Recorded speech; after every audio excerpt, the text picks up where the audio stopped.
Hey there, Papa's Posse. Don't forget about that QR code. Take you to my eBay, YouTube, and Instagram page. You never do know what's around the bend. Big adventure, all brand new friend. When you're curious, I like curious, y'all. Well, welcome back to the channel, everyone. Once again, it's time for Papa's Comic Books, Coffee, and more.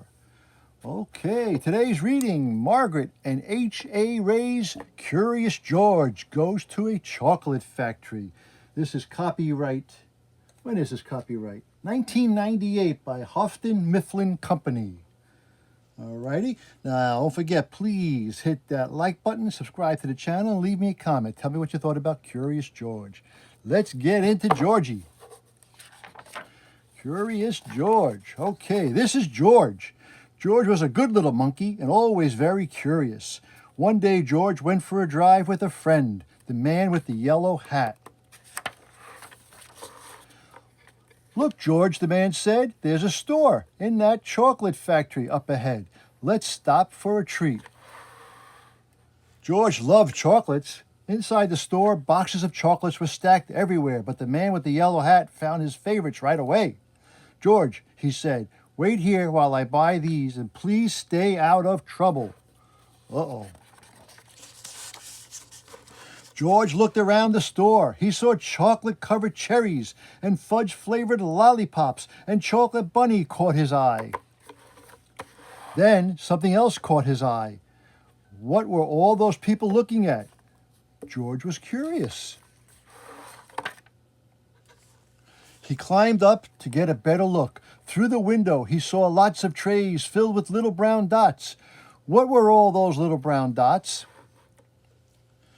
Curious, George was curious. He found a door that led to the other side of the window. The little brown dots were chocolates, of course.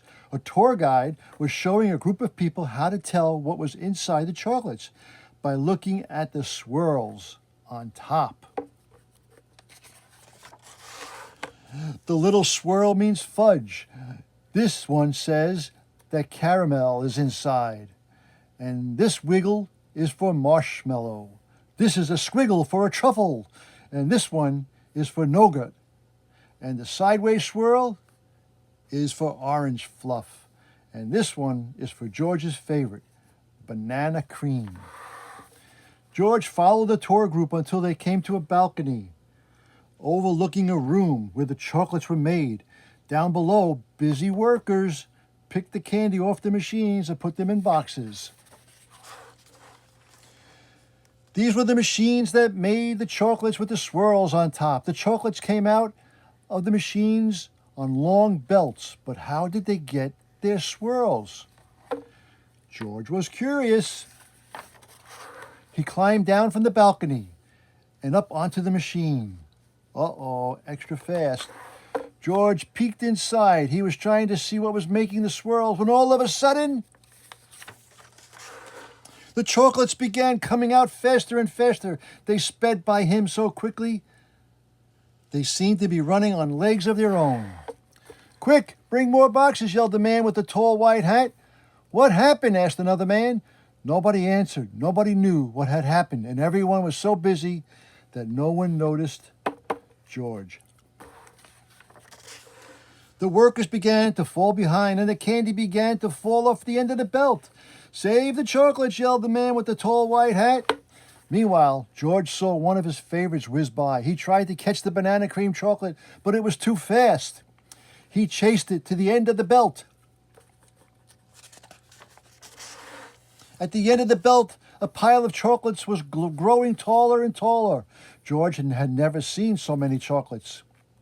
As he searched for the banana cream, he put the others in the empty boxes. George was a fast worker. Someone noticed and yelled, "Bring that monkey more boxes. He's helping us catch up."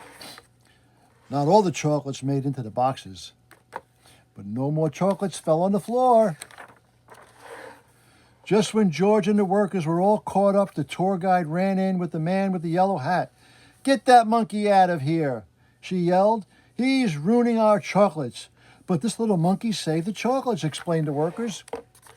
Then the man with the tall white hat said to George, You may have caused us some trouble, but you're a speedy little monkey. You deserve a big box of candy for all your help." George was glad he was not in trouble, but he did not take the chocolates. Uh-oh. Back in the parking lot, the workers waved goodbye as George and his friend got into their little blue car. "George, are you sure you don't want any chocolates before we leave?" asked the man with the yellow hat. George was sure because he was full. Okay, well, that was Curious George Goes to the Chocolate Factory. I hope you enjoyed that little reading. Now, don't forget, this book and others, please hit that subscribe button. Leave me a comment and tell me what you thought about it, okay? And as Papa and Curious George always say, That was easy. until next time, Papa is out.